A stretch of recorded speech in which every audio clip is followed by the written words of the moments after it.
Hola a todos, ¿qué tal? Bienvenidos de nuevo a CFS Research. El día de hoy vamos a revisitar una acción que ya vimos por primera vez hace más de un año, en febrero de 2025, que corresponde a la vivienda. Y cuando la vimos hace más de un año, estaba cotizando cerca de 20.000 pesos. Luego la volvimos a visitar hace unos 11 meses y estaba cotizando cerca de 22.000 pesos. Y hoy de nuevo está cerca de 20.000 pesos, pero con una estructura muy diferente, teniendo en cuenta la fusión que hubo con Scotiabank. Así que vamos a repasar un poco la fusión, vamos a entender, pues, si esto es una empresa que se va a quedar cotizando eternamente en ese rango de los 20.000, 22.000, o si en efecto hay algo de valor. Y pues nada, vamos a ello. Entonces, quiero comenzar por por ir por la estructura, digamos, que hoy en día tiene la Vivienda Group. Y básicamente lo que sucede es que existía el Banco de Vivienda, que era accionista del Holding de Vivienda Internacional, un accionista controlante que tenía operaciones en Panamá, Costa Rica, El Salvador y Honduras, como se puede ver en este slide. Y se realizó una fusión en la cual se crea una entidad que se llama Da Vivienda Group. En Da Vivienda Group lo que hace es que el Grupo Bolívar, que ya era la entidad controlante de vivienda, lo sigue controlando a nivel de los derechos de voto, pero entra ahora Scotiabank, que tiene un 20%, y se compra pues el negocio que tiene Scotiabank en América Latina, que no es solamente de Colombia, sino también de varias, digamos que varias operaciones fuera de Colombia también. De hecho, ahora les vamos a un slide de cómo queda esto. Entonces, ¿cómo queda en primer lugar el accionariado? Que esto es un poco lo que yo les venía diciendo, y están las acciones ordinarias, que son 436 millones de acciones, y estas son las acciones que tienen derecho a voto. Estas acciones no cotizan en bolsa, de las cuales el Grupo Bolívar tiene el 64,6%, controlado por la familia de los Cortés y con una parte del accionariado del Grupo Bolívar, el 26% más o menos, siendo el de la Universidad del Externado. Luego queda acá ahora Scotiabank, que Scotiabank hizo unas inversiones en una serie de mercados. Scotiabank es un banco de origen canadiense, si no me falla la memoria. em, Queda con el 14,9% de las acciones ordinarias y un puesto en junta, y otros grupos controlantes con el 20,4% de las acciones ordinarias. Luego, las acciones preferenciales, que son las que cotizan en bolsa y son las que nosotros vemos, los fondos de pensiones tienen el 38%, Scotiabank tiene un 34%, y luego, pues, entre los demás un poco más, con Grupo Orión teniendo un 4% de las acciones preferenciales que cotizan en bolsa. Las acciones preferenciales y las acciones ordinarias tienen derechos económicos idénticos, en donde la única diferencia es que las acciones preferenciales no tienen derecho al voto. Cuando, cuando pues se hizo esta presentación, de hecho, David Grupo estaba cotizando 26.000, cuando se hizo la fusión estaba cerca de 29.000, pero ya vamos a ir un poco a eso. Quiero mostrarles un poco sobre todo es cómo quedó em, la presencia de mercado después de la fusión. Esto es por, digamos, el gráfico de arriba a la izquierda está por activos, luego abajo a la izquierda está por depósitos y a la derecha está por préstamos. Entonces vamos a mirar, yo creo que sobre todo el de préstamos, que tal vez vendría siendo el más interesante. En Colombia, la vivienda tiene un 19,1% de cuota de mercado, siendo el segundo banco en, en cuanto a cuota de mercado, por detrás de Bancolombia, pero si, digamos, se contase todos los bancos del Grupo Aval, probablemente vendría siendo el banco número 3. En Costa Rica, y esto se vuelve muy interesante, pasa de ser el banco número 5 a ser el banco número 2. Entonces, en Costa Rica se vuelve un jugador muy relevante una vez se hace la fusión con Scotiabank, y tiene un 12,7% de cuota de mercado. En el caso de Panamá, pasa de ser el número 11 a ser el número 8, 3,2% de cuota de mercado. Digamos que un share de mercado bajo. En el caso de Salvador, jugador número 4 del mercado con 14.3% de cuota de mercado. Y en el caso de Honduras, jugador número 6 de mercado con una cuota de mercado del 7.2%. Em, la realidad es que hoy ahorita vamos a ver un poco de cómo se distribuyen los ingresos de cada uno de los países, pero la realidad es que Colombia sigue siendo el mercado más relevante para Dividend Group. Sin embargo, sí que se introduce con la fusión con Scotiabank una posición de mercado muy interesante, específicamente en Costa Rica, y se fortalecen las operaciones en otros países de Centroamérica, puntualmente en Panamá, en donde sí que hay una operación muy pequeña. Entonces, con esto en mente, pues vamos a comenzar la presentación. Em, y a ver si acá se ve.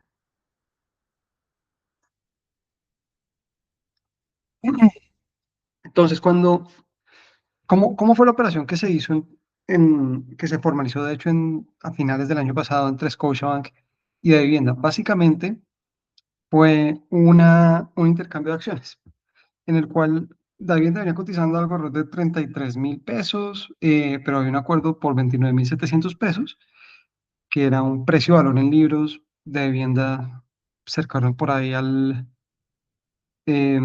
hago unos números rápidos en mi cabeza, pero diría que al punto 85 de valor en libros, y en el cual Scotiabank em, tiene el 20% digamos, del nuevo holding que tiene también el Banco de Vivienda, y aporta sus activos del banco a un múltiplo de precio-valor en libros de 0.58. O sea, es decir, la relación de precio-valor en libros a la que aporta Scotiabank sus activos es más barata en comparación a lo que la vivienda la aporta.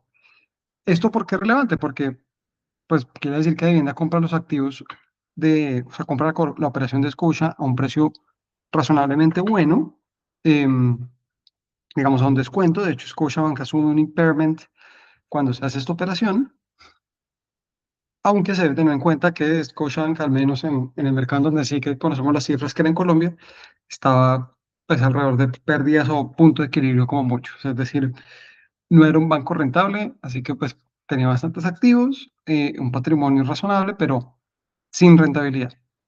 ¿Qué ha pasado desde entonces? Entonces venía cotizando la vivienda, la acción, alrededor de los 32.000, 33.000 pesos. Se genera esta operación a los 29.700 pesos. En ese momento, pues se cae a los 29.700 y comienza, pues llegamos a venir ya un poco el ruido de elecciones y la caída general del mercado. La vivienda Group termina cayendo a 22.400 pesos y preferencial de la vivienda, que sigue cotizando, pues cae a 20.000 pesos. Así que básicamente esa subida que habíamos visto a 33.000, que es una subida frente al primer video que habíamos visto de 20.000, pues se borra y volvemos al punto en el que estábamos cuando analizamos esto por primera vez en febrero de 2025. Em, entonces, pues la pregunta fundamental es, pues, si esto se va a quedar así o no, y pues si Scotiabank hizo un buen negocio o no. ¿Cómo son las grandes métricas? Ahora mismo estamos hablando de una acción que tiene un dividend yield un poco por debajo del 5%. Es un ticker relativamente nuevo, preferencial de Group. Preferencial de Vivienda sigue cotizando, aunque la mayoría de los accionistas aportaron sus acciones al nuevo holding internacional. Y la capitalización de mercado es de 3.600 millones de dólares o 13.6 trillones, digamos en castellano, de pesos. Em, el día de hoy vamos a ver, pues como siempre, los 5 pilares que analizamos siempre. Esto pues es muchísimas horas de research para todas las empresas. Creo que estamos como volviendo a hacer el deep dive de vivienda, pero ahora como a la luz de este contexto de David Group y de algunas presiones macro que creo que sí son relevantes en cuanto al contexto de Colombia. Entonces, lo primero es que, pues por el contexto de vivienda, de que venía de un año de pérdidas en 2023, lo estamos calificando como un turnaround, y por eso el macro va a pesar apenas un 10%, pero creo que es muy relevante. Entonces, en contexto, digamos, de analizar un horizonte largo de tiempo, los bancos han venido saliendo de América Latina. Davivienda compró HSBC por 800 millones de dólares en 2012. Citibank se va de retail en 2016 y se lo vende a Scotiabank, y luego pues Scotiabank pues bueno, Scotiabank Colpatria. Y la salida más reciente, pues es la de Scotiabank cuando sale de América Latina y le vende su operación a Davivienda, accediendo a un porcentaje de un nuevo holding, es decir, Davivienda no hace ningún tipo de desembolso por esta operación. Y eso lo que genera, pues, es una consolidación del sector. La segunda parte macro es que han habido unas bajadas en las calificaciones de riesgo soberanas del país, en el cual, pues, Moody's sigue teniendo, para el caso de Moody's, pues Colombia sigue teniendo grado de inversión, pero tiene una perspectiva negativa. Y luego, pues Fitch y S&P sí que están justo un grado por debajo del grado de inversión. En el caso de vivienda, como en muchas de las empresas grandes que están en Colombia, tiene exactamente el mismo grado de inversión del país. Acá vamos a hablar un poco de estos ataques, digamos, que ha generado el la regulación o los gobiernos consistentemente hacia el sector bancario. Yo creo que eso es un contexto muy relevante de cara a entender el sector banca en Colombia. Incluso desde antes del gobierno de Gustavo Petro, el sector bancario ha tenido, por ejemplo, una sobretasa en el impuesto a la renta. Entonces, pues consistentemente, este es un sector que ha tenido, sí, unos ataques, digamos, significativos por parte de los reguladores. Entonces, pues hay una reforma tributaria, se archiva, luego sale un decreto de emergencia con unas inversiones forzosas, em, y el impuesto al patrimonio, pues que de hecho ahora vemos cómo afecta la rentabilidad de vivienda. Y esto sumado con un contexto en el cual cuando se sube el salario mínimo en el caso de Colombia, el Banco de la República comienza a acelerar el incremento de las tasas de interés, pues digamos que cambia un poquito bueno, un panorama, digamos que a nivel macro no es tan bueno y no hay demasiada estabilidad. Recordemos que el gobierno de Gustavo Petro acabaría el 7 de agosto, hay unas elecciones, y bueno, pues ya veremos qué pasa ahí. Entonces, volviendo a cómo se ve hoy en día la exposición por país, ya ahora que la vivienda tiene una presencia internacional, pues Colombia sigue siendo el 70% de los activos. Es decir, es predominantemente Colombia, pero Costa Rica, en el cual además recordemos que tiene la posición número 2 en el mercado, tiene un 12% de los activos, y Panamá, que igual sí que pesa, es solamente ser jugador número 8 en mercados a nivel de portafolio, pues tiene una posición del 9% de los activos de la vivienda group. Esto, digamos, como deja el score de macro, pues yo creo que hay un entorno macro hostil. Em, Creo que sin lugar a dudas, si hubiese, digamos, con una continuidad en la presidencia por parte pues, luego de Gustavo Petro de Cepeda, también sería una noticia negativa para la vivienda.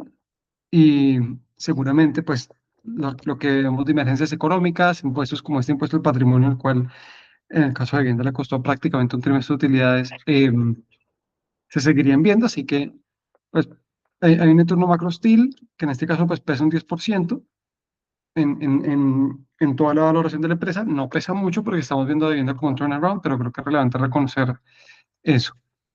Ahora vamos a lo que es un poco más divertido, en el que vamos a analizar, pues, cómo es el negocio de la vivienda y si en efecto tiene un foso defensivo. Entonces, en primer lugar, a nivel de revenue mix, el, la gran mayoría, digamos, de los ingresos de vivienda corresponden al net interest margin, el 78%. Luego hay un 11% de comisiones y pues 7% de tesorería y 4% de Davi Plata. Acá es muy relevante mencionar que en el caso de Davi Plata, la monetización todavía está siendo apenas incipiente. Estamos hablando de que Davi Plata tiene 19,4 millones de clientes, pero apenas tiene un ARPU de $2,8. De hecho, si no me falla la memoria, $2,8 año, em, pero puede estar equivocado. Sin embargo, déjenme acá les muestro un slide con respecto a DaviPlata. Pues lo primero es recordar que DaviPlata, pues dentro digamos, dentro del mundo de los neobancos y la bancarización, DaviPlata es el banco más relevante que hay en Colombia. Esto es más grande que Nequi, que vendría siendo el segundo más grande, y pues es más grande que un Nubank, que tiene 4 o 5 millones de clientes en Colombia. Estamos hablando de que DaviPlata hoy en día tiene 19,6 millones de clientes en Colombia. ¿Y cuál es el componente interesante? Que pues DaviPlata había sido más como un punto de entrada para vivienda, pero nunca la han monetizado y comenzaron a hacer una monetización mucho más agresiva en la medida en que comenzó a competir la Nubanca, pues principalmente con el caso de Nubank. Entonces, los depósitos de bajo monto, por ejemplo, están creciendo en un 29% año contra año o 7% quarter on quarter. Em, las transacciones están creciendo, pues el número de transacciones está creciendo 7% año contra año. Hay una caída contra el trimestre pasado, pero pues en el cuarto trimestre siempre suele haber más transacciones. Y en términos de transacciones monetarias, está creciendo un 25% año contra año. Em, y acá esta es la parte que más me interesa, que es en cuanto a los créditos, se están comenzando a hacer pues, microcréditos y avances de nómina, y hay un crecimiento en los créditos del 24% trimestre contra trimestre y 624% año contra año en cuanto al portafolio. Esto es muy significativo, es decir, estamos hablando de 143 billones de pesos, que es muy significativo ya un portafolio de ese estilo, y pues eso tiene como resultado que entre los ingresos transaccionales, los ingresos de, de transfer pricing que hay con la vivienda y los ingresos ya de los créditos, hoy en día pues DaviPlata está generando 68 billones de ingresos. Así que todavía no está lo suficientemente monetizado, pero sí que hay un camino hacia la monetización por parte de DaviPlata. Y pues esto es interesante teniendo en cuenta que es un asset, pues probablemente uno de los assets más increíbles que tiene Davivienda y que está completamente, digamos que, submonetizado. Em, entonces, siguiendo un poco, y el revenue split ya lo vimos, pues 70% Colombia, donde el return on equity es aproximadamente de un 11% ahora mismo, 10-11%, y el segundo mercado Costa Rica, en donde el return on equity em, em, pues también es bueno. Vamos ahora a analizar un poco, pues, en cuanto a las ventajas competitivas, si a la luz de lo que hoy en día es la industria, la vivienda tiene o no alguna ventaja.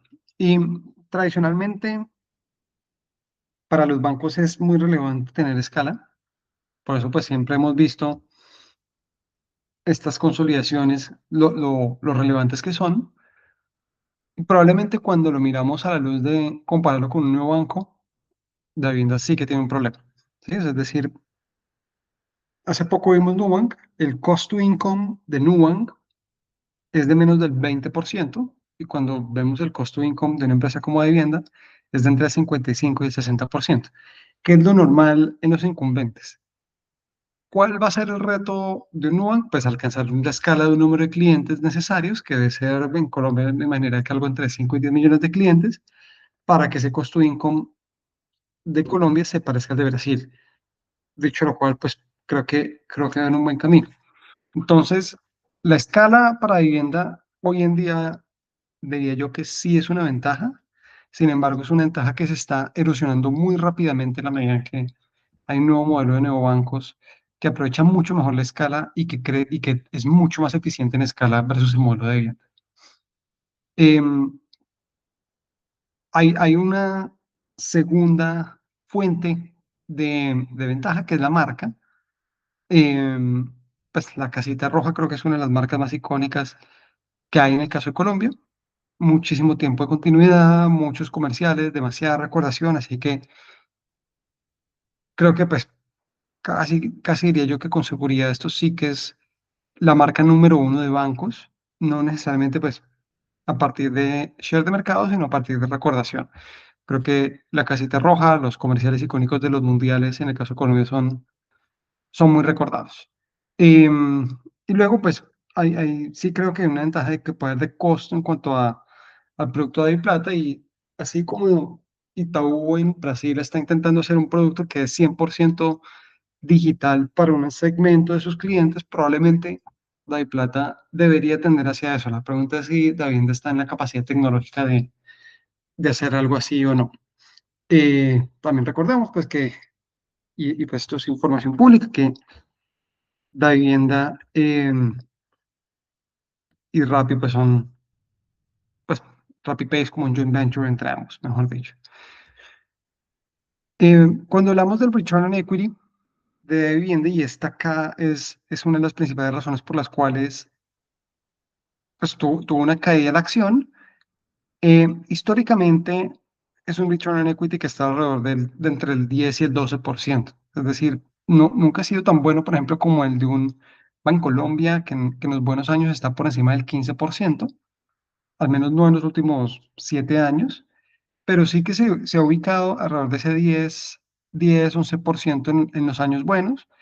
Y tras la caída que vimos en 2023 cuando fue negativo y tuvo que dar pues, unos aportes de capital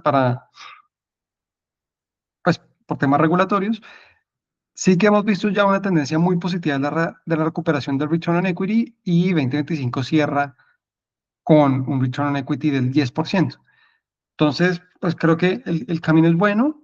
Creo que un 10% de return on equity, además, teniendo en cuenta que la valoración del precio de valor en libros es de 0,6, es un retorno a largo plazo interesante, porque lo que quiere decir eso es que básicamente está comprando una empresa que hace el return on equity del 10%, pero sobre 0,6, o pues, digamos, por decirlo de otra manera, eh, como si tuviésemos un equivalente de un return on equity del 17%, ¿sí? Dado el descuento que estamos comprando en valor en libros. Ya vamos a ver un poco cómo sean los escenarios más adelante con respecto al return on equity y el múltiplo de precio de valor en libros, pero pues creo que 10% de return on equity, que ya están los niveles saludables, complementado con un precio de valor en libros que hoy en día es de 0,6, y eso pues con, digamos, con potencial upside de que Davivienda logre capturar las sinergias de la fusión con Scotiabank, pues creo que es como un setup interesante para la acción. Em, en cuanto a reviews, pues los empleados en Glassdoor dejan muy buenos reviews. David Plata en general, pues una calificación de 4,2/5, no es estelar, pero está bien. Hay algunas quejas de fraudes, de crashes, digamos, no es la marca más amada, pero tampoco vemos algo que esté muy mal. Y acá en cuanto a la parte digital, que pues antes habíamos hablado de iPlata como una potencial fuente de moat para vivienda, lo que está pasando en realidad es que se está erosionando muy rápidamente. Los wallets digitales, los dos principales wallets digitales que han habido en Colombia es DaviPlata y Nequi. Se introduce, sin embargo, el sistema de Breve, que son básicamente transferencias instantáneas sin costo.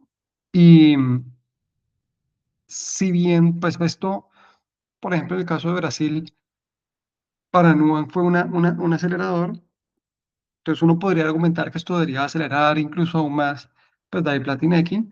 La realidad es que el principal uso de DaviPlata y Nequi eran estas transferencias instantáneas. Entonces ahora con Breve, la barrera, digamos, de entrada para transferencias instantáneas se baja, sobre todo entre bancos, con las llaves. Entonces, DaviPlata y Nequi pierden un poquito de esa ventaja que tenían de tener muchísimos usuarios y una gran base entre las cuales entre ellos las transferencias eran instantáneas. Y con el segundo reto de que DaviPlata, a pesar de su escala, 19,4 millones de clientes, no ha logrado tener una monetización de, de estos clientes. Entonces, creo que Davivienda está haciendo lo correcto en cuanto a intentar monetizar mucho mejor su base de DaviPlata. Vamos a ver cómo le va. Y pues el tiempo lo dirá. Lo que sí es cierto es que hay ya jugadores que están entrando en mercado digital pues la base de David Plata la van a estar atacando. Em, para resumir, pues cómo se da David Plata, 19,4 millones de clientes en 2025, 19,6 millones de clientes en primer trimestre de 2026, $2,8 de average revenue per user al año. Esto se compara con un cliente full que es de $65, o sea, es decir, está completamente submonetizado, el gap es de 20x.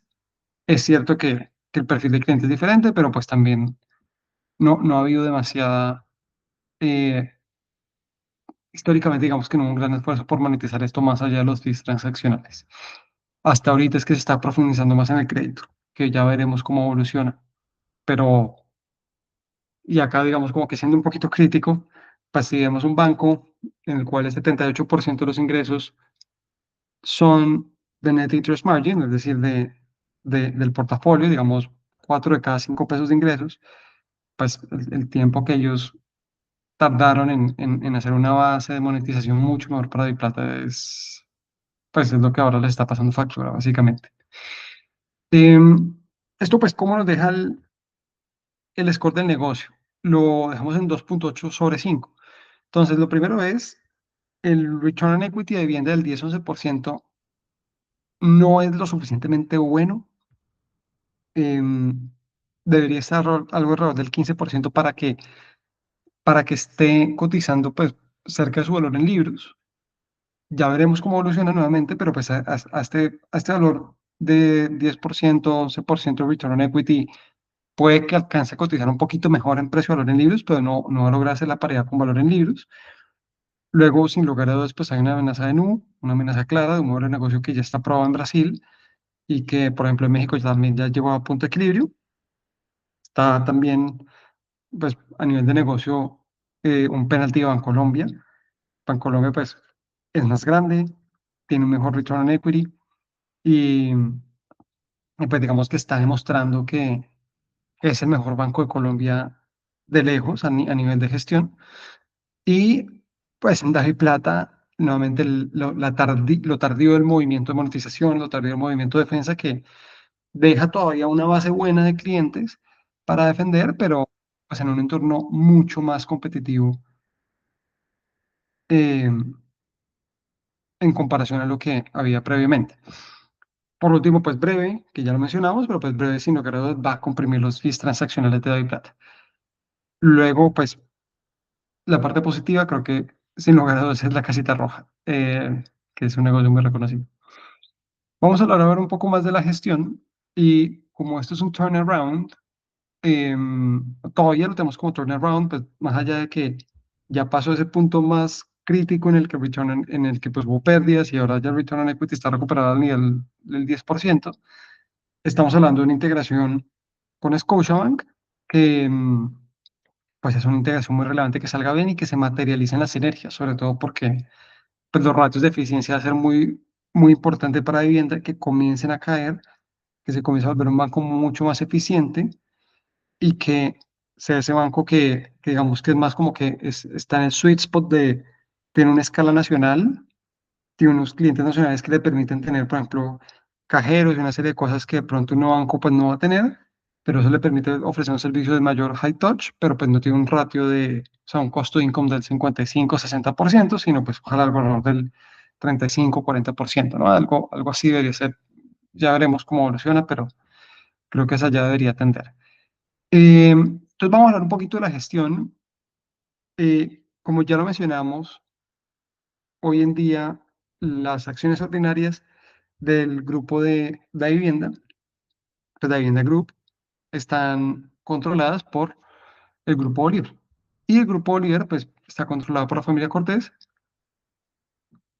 además digamos, del 26,6% que tiene la Universidad del Externado. Efraín Forero fue presidente del del Banco de Vivienda por 31 años y en el proceso de handover entró Javier Suárez, que lleva 30 años con el grupo, que lleva 4 años en la gerencia y bueno, a nivel de Grupo Oriol, pues está Miguel Cortés, que sí que hace parte digamos, de la familia Cortés. Entonces tenemos a Miguel Cortés como el presidente del Grupo Bolívar, que es el grupo controlante del Banco de Vivienda y sin lugar a dudas de ejercer muchísimo control. Y tenemos a Javier Suárez, que es un externo, no hace parte de la familia, como el CEO de vivienda y pues ya lleva unos 4 años. De hecho, pues dentro de la gestión de Javier se dio lo que llevamos en 2023 de utilidades negativas. Am, a nivel general, pues esta vendría siendo, Davivienda es un banco que históricamente ha hecho adquisiciones, Ban Superior en 2005-2006, Bancafé 2006-2007, HSBC 2012.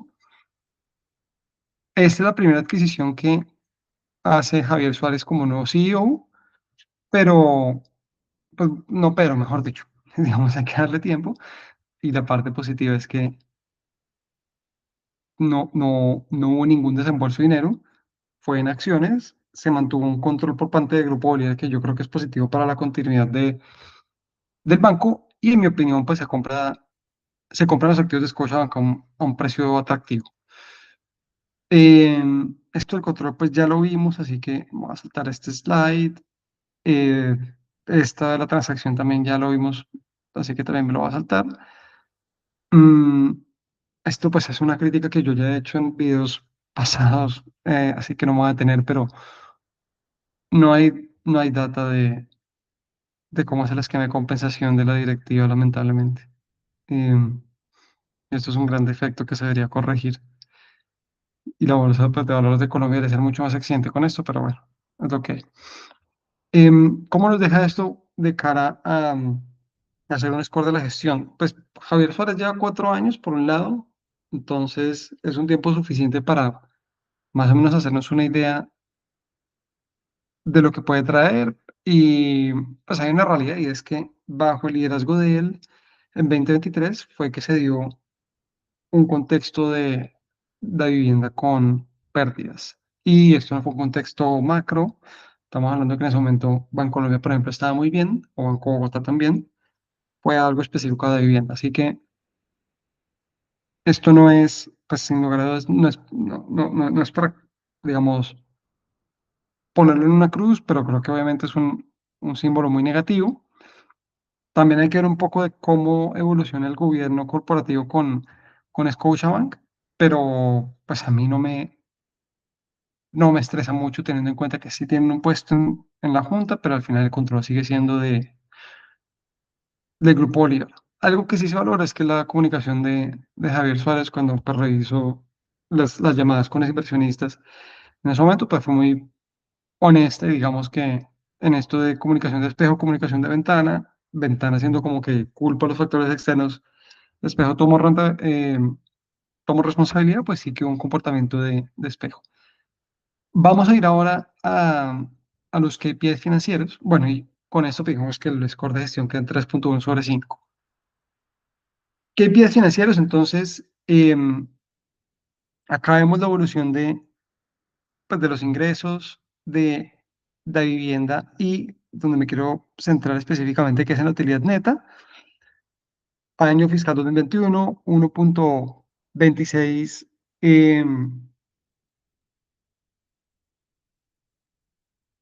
trillones de pesos de utilidad neta.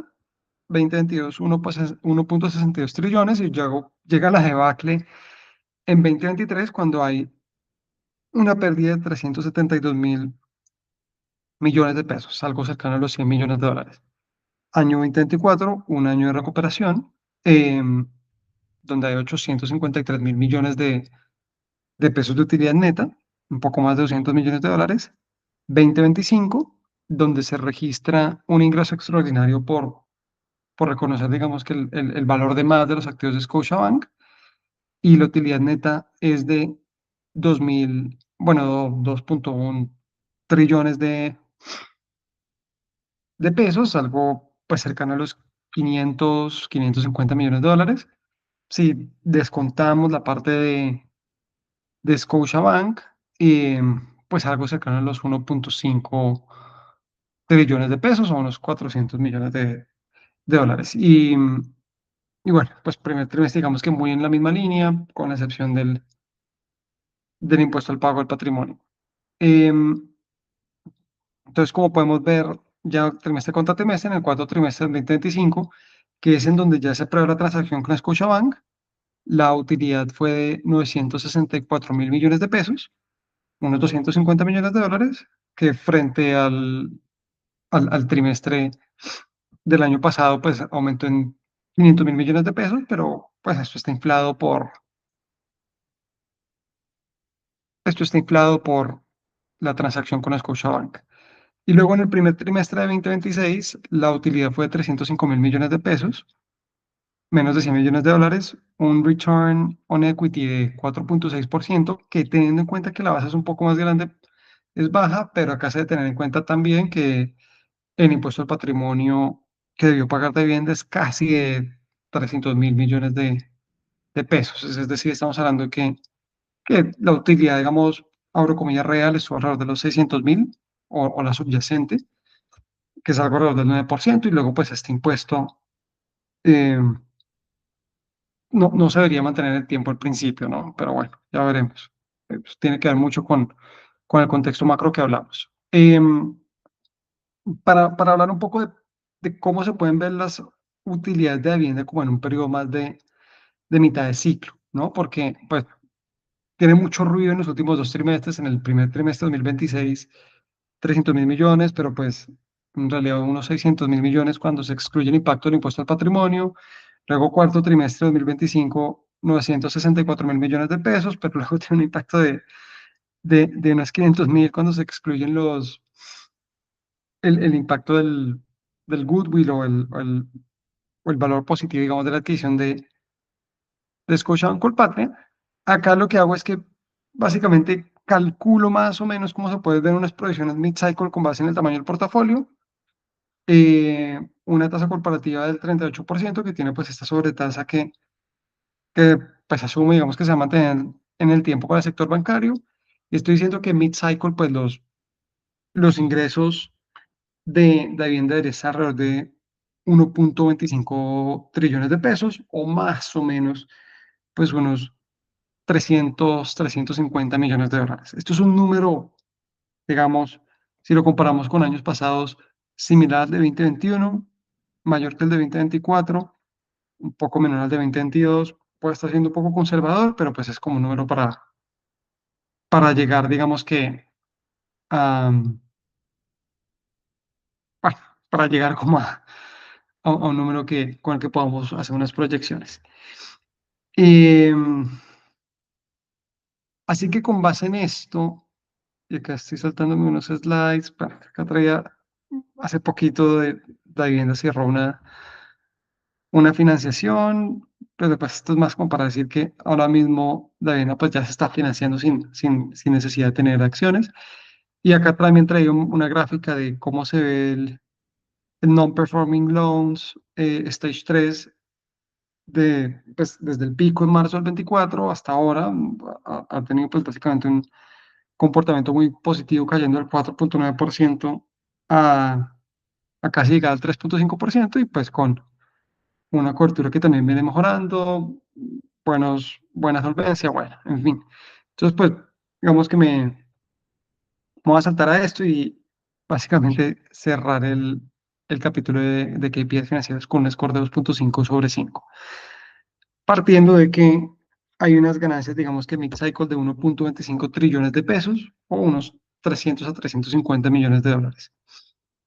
Em, Ahora vamos a ver la valoración, y en el caso de la valoración, pues digamos acá hay como dos ejercicios que estoy haciendo. Es uno, mirando directamente el equity, y luego dos, pues ya yendo a un escenario, pues llamémoslo pesimista, uno base y uno positivo. Entonces, cuando miramos directamente el equity, cuando decíamos, por ejemplo, que Costa Rica pesaba el 12%, pues lo hacíamos a nivel de controlar en los activos, pero recordamos que pues, las tasas de apalancamiento pueden cambiar. A nivel de equity, Colombia pesa un 76%, que en dólares estamos hablando de 2,75 billions, y esto de hecho ya está por encima de la cotización de mercado actual, que es de 2.2 billones. Es decir, solamente, digamos, si asumimos que en algún momento el mercado core debería volver a cotizar cercano a su valor en libros, ya deberíamos estar bien cubiertos, ¿no? Luego, cuando se suman los demás países, estamos hablando de 0.86 billion dólares, entonces estamos hablando de Colombia 76%, Centroamérica un 24%, en donde pues en Centroamérica lo más relevante es Panamá y Costa Rica, que son cerca de 0.6 billion dólares. Cuando tenemos en cuenta que el equity del grupo a nivel de valor en libros es de 3.6 billions y el valor que cotiza hoy en día Da Vivienda Group, pues estamos hablando de la valoración de precio eh, sobre valor en libros de 0.6 veces. Entonces, este precio de valor en libros es el que debería llegar si el cost of equity corresponde, ¿no? O sea, es decir, la medida en que el cost of equity no tenga un desempeño lo suficientemente bueno, el descuento sobre el precio de valor en libros se va a mantener. Y cuando es bueno y es sostenido, como es el caso en Colombia, hay un premium, que por ejemplo, pues, el caso en Colombia está cotizando a casi 2x precio de valor en libros. O no sé, si hablamos caso de UVA, pues como 7 veces. Em, Vamos entonces a hablar del escenario base y perdón, el escenario pesimista. ¿Y el escenario pesimista cuál es? Es un escenario en el cual básicamente se comienza a deteriorar la posición competitiva de la vivienda. ¿Y en qué consiste ese deterioro de la posición competitiva? Que yo creo que en alguna medida pues esto se está apreciando. Y es número uno, el return on equity, que hoy en día está alrededor del 10-11%, cae a un 8%, que pues para un mercado como el de Colombia es un retorno mediocre. Y pues lo que genera esto es básicamente que Nuban captura parte de este crecimiento, Bancolombia, pues que es el líder, continúa teniendo un mejor desempeño y pues básicamente la posición competitiva de la vivienda se va achicando, achicando, achicando, achicando. Tienen que comenzar a cortar parte de su personal, etcétera, y entra en esta espiral negativa en la cual básicamente pues pierde share de mercado y no ajusta lo suficientemente rápido su estructura, por lo cual su rentabilidad cae. En este escenario, em, voy a asumir que se mantiene el precio-valor en libros en 0.6x, aunque podría ser incluso un poco menor, pero pues bueno, si se mantuviese, estamos hablando de que el retorno implícito es de un 13%, em, y en la medida en que pues, las utilidades son menores, porque el return on equity está siendo menor, pues estamos hablando de que este debe ser un precio de 14.000, 15.000 pesos, que es una caída de un 35% en comparación a los 22.000 pesos sobre los que está cotizando actualmente. Este es un escenario pesimista. No se están realizando prácticamente ninguna de las sinergias con la fusión y se pierde share de mercado llevando unos menores márgenes, a compresión de márgenes. Es un escenario pesimista, no diría imposible, ¿no? Creo que acá es importante reconocer esto. Ahora vamos al escenario base que yo creo que es a donde probablemente vamos a atender y es, en este caso, el return on equity se ubica alrededor del 12 o 13%, es decir, si vamos unos años más atrás, de hecho, por ahí estaba, y es un par de puntos por encima. Y esto, pues, principalmente porque se logra capturar una buena parte de las sinergias con Scotiabank. Entonces, pues, hoy en día el guidance creo que está de un return on equity del 10% para 2026. Puede que esto se demore un par de años, estamos hablando de 2028, si se quiere. Pero en este caso, con un return on equity ya sostenido del 12.5%, por decir un número, la vivienda debería justificar que su valoración de precio-valor en libros no debería tener un descuento tan significativo. Así que puede estar entre 0.9 veces, incluso en paridad de múltiplo una vez, asumiendo que 0.95x, la valoración estaría alrededor de los 28.000 pesos, que es un 25% de incremento en comparación al actual. Y acá es muy relevante tener en cuenta que yo estoy hablando de un escenario en el cual esto va a pasar en la medida en que se capture la sinergia y como no se va a capturar tan rápidamente, o sea, es decir, en 2026 salvo que haya como un overperformance muy significativo versus el guidance que ya dio Javier Suárez, no vamos a verlo. Así que esto es 2027, digamos que eh, en un escenario bueno. Por último, el escenario positivo es un escenario en el cual el return on equity es del 15% o más y se dispara el crecimiento. Se dispara el crecimiento principalmente a partir de lograr capturar diferentes levers de growth, pero pues sin lugar a dudas de lo que más he venido hablando, que es de plata, ¿no? Que se logre monetizar mucho mejor esta base de 19.4 millones de clientes que hoy en día tiene DaviPlata, que es ese brazo del neobanco de vivienda. Y pues a partir de que la historia cambie, ¿no? Es decir, es como que, bueno, acá hay un banco tradicional que ya tiene Enterprise pues que es un banco regional que capturó unas sinergias, entonces pues tiene un ratio de eficiencia ya no, o pues no, un costo de income ya no del 55%, sino del 35-40%, y es que además tiene pues un neobanco que está creciendo y que está monetizando y que es otro modelo de negocio, etcétera, etcétera, etcétera, pues digamos que se puede justificar un premio sobre el valor en libros, eh, que mezclado con una mejor rentabilidad, pues acaba llevando a una valoración de unos 47.000 pesos, que es básicamente como un 2x, un poco más de 2x el valor actual. Yo diría que este escenario y el escenario pesimista están como muy parecidos en cuanto a probabilidad de ocurrencia. O sea, es decir, no se me hace loco, digamos, que terminemos en ninguno de esos, en alguno de esos dos, perdón. Em, Creo que pues sin lugar a dudas el más probable es un escenario base en el cual la vivienda pierde un share de mercado frente a los neobancos, pero no pierde tanto share de negocio, por decirlo de alguna manera. O sea, es decir, es más como que el TAM de los servicios financieros se comienza a expandir.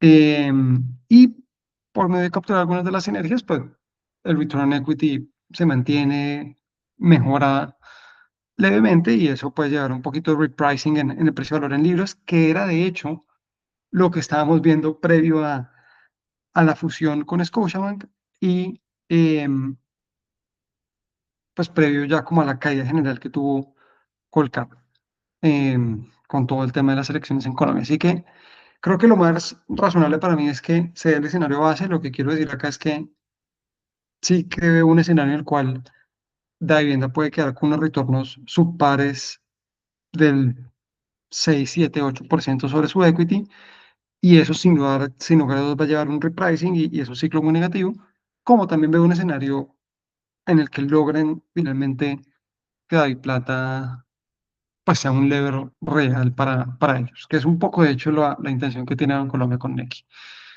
Em, yo creo que con esto termino. Acá pues digamos que lo vi con el cuadrante que siempre traigo y después hoy en día no sería como no es un gran negocio, digamos, a partir de su calidad. Es decir, si vemos, el contexto macro es muy complicado. En la medida en que es un turnaround no pesa tanto, pero pues un contexto macro bastante difícil. A nivel de negocio, no es el líder indiscutido ni en Colombia ni en Costa Rica, es decir, en ninguno de los mercados. Sí tiene una marca muy relevante, tiene una escala que sí que le da una ventaja competitiva, pero es una ventaja competitiva que se está erosionando y se va a continuar erosionando en la medida en que el modelo del neobanco es mucho más eficiente en escala que este modelo. Entonces, pues es un negocio que no tiene algo particularmente, digamos, de donde uno se puede agarrar. A nivel del equipo gestor, pues estamos hablando de un nuevo CEO, lleva 4 años, es el CEO que digamos, bajo su tenure vimos a Vivienda producir pérdidas, no sé qué tanto fue él el responsable directo, pero pues él era el CEO en ese momento. Hay que darle el beneficio de la duda ahora con Scotiabank, y hay que ver digamos, cómo se organiza la nueva gobernanza, aunque en principio realmente creo que acaba de ser algo muy predominante en cuanto a control del Grupo Bolívar, pero pues, digamos, nada sorprendente a nivel de gestión. Y pues en la parte financiera, em, pues tampoco, más allá de los crecimientos que demostré de David Plata en cuanto a créditos, que creo que sí que son interesantes, aunque habrá que ver un poco más en el tiempo cómo esos cortes le van madurando a Plata, tampoco pues hay algo absurdamente excepcional, ¿no? O sea, es decir, creo que es un banco que después del momento duro de 2023 e inicios del 24, ya está mucho mejor fondeado, tiene una mejor salud financiera, eh, pero pues no es estelar. Entonces no es un negocio estelar, mm, no es un negocio que esté muy barato, y yo creo que con el tiempo yo he ido cambiando un poquito acá mi posición con la vivienda. Creo que estaba un poco más optimista al inicio de lo que estoy ahora. Em, sí creo que la vivienda, pues ahora mismo, con respecto a su valoración actual en el mercado versus lo que yo veo, hay un descuento, pero no, digamos, ya no a ese nivel de descuento que en algún momento creía, ¿no? O sea, creo que puede haber la vivienda por, como en la ola, digamos, de que hay ahora con los mercados emergentes, puede surfearla y puede llegar incluso a cotizar por encima del precio de valor en libros. No me sorprendería que eso pase, pero la realidad del negocio que yo estoy viendo ahora mismo es que 2026 no va a ser un año para llegar a un return on equity del 12, 13, 14, 15%. Y mientras la vivienda está en un return on equity del 10, 11%, no va a cotizar un precio de valor en libros. O sea, en el mejor de los escenarios diría yo que va a ser de uno, probablemente más hacia un 0,8, así que pues sí, puede tener una valorización del 20, 30%, que es un poco lo que da unos 28.000 pesos, incluso sin necesidad de capturar todas las sinergias o llegar sostenidamente a ese 13%. Puede ser simplemente un tema de repricing, pero bueno, que yo ya tengo un poquito más de dudas, es un poco más el punto al que quiero llegar. ¿Qué condiciones de salida creo que son relevantes mencionar acá? Es pues que el ROE comience nuevamente a caer, o sea, es decir, si vamos a un segundo ciclo de tiempo en el cual pues se pueden materializar pérdidas o un ROE bajo, creo que acá es súper relevante evaluar esta posición, específicamente además si es una amenaza estructural. Eh, Número dos, yo creo que un gobierno continuista puede ser muy difícil para el sector bancario. Creo que hay unos sectores que serán más afectados que otros, pero pues creo que el sector bancario es uno de ellos. Ya vimos, por ejemplo, cómo la mitad de las utilidades de un trimestre pues se fueron al impuesto al patrimonio. Hay una sobretasa que nuevamente no viene el gobierno de Petro, pero pues que ha sido sostenida en el tiempo, y creo que este es un sector que históricamente el gobierno colombiano no ha sido, digamos, a favor, no ha estado muy a favor de, mejor dicho, históricamente el gobierno colombiano ha visto al sector financiero como un enemigo fácil de cara al público, y creo que eso no va a cambiar, pero puntualmente creo que si se materializa la continuidad de un gobierno Petro, va a empeorar aún más. Em, si hay plata, pues no logra hacer cross-selling. No necesariamente esto es una razón para salir, pero sí que es una razón para dudar de que el escenario bull se va a materializar.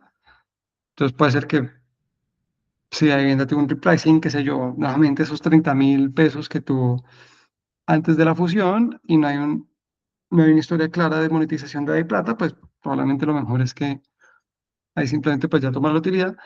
Y sin lugar a dudas, pues el tema de las sinergias, ¿no? Es decir, estamos hablando de que 2026 es el primer año, 2027 segundo, 2028 el último, digamos, de 3 años de sinergias. Deberíamos estar viendo em, resultados desde 2027 ya muy claros. Pues con esto terminamos este tercer video de Davivienda Group. Davivienda Group, que ha sido una acción que pues la comenzamos a analizar como vivienda a 20.000 pesos.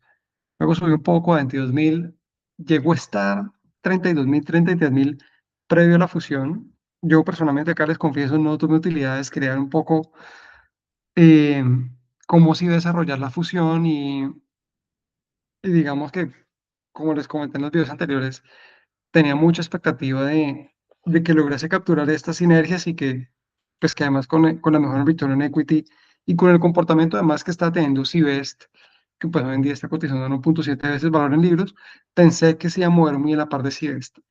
Yo creo que ese fue un error en retrospectiva, obviamente pues con la ventaja del tiempo todos somos sabios, ¿no? Pero creo que el principal error probablemente que, que yo tuve personalmente ahí para reconocerlo es que pensé más en la vivienda como una cotización par de Bancolombia y no pues como el negocio standalone de entender que si le está costando estructuralmente ya subir de un return on equity del 10%, pues justificar igual un precio valor en libros por encima de 0,8, por decir algo, o 0,9, que era más o menos lo que está cotizándose justo antes de que se materializara la función en diciembre de 2025, pues iba a ser muy difícil.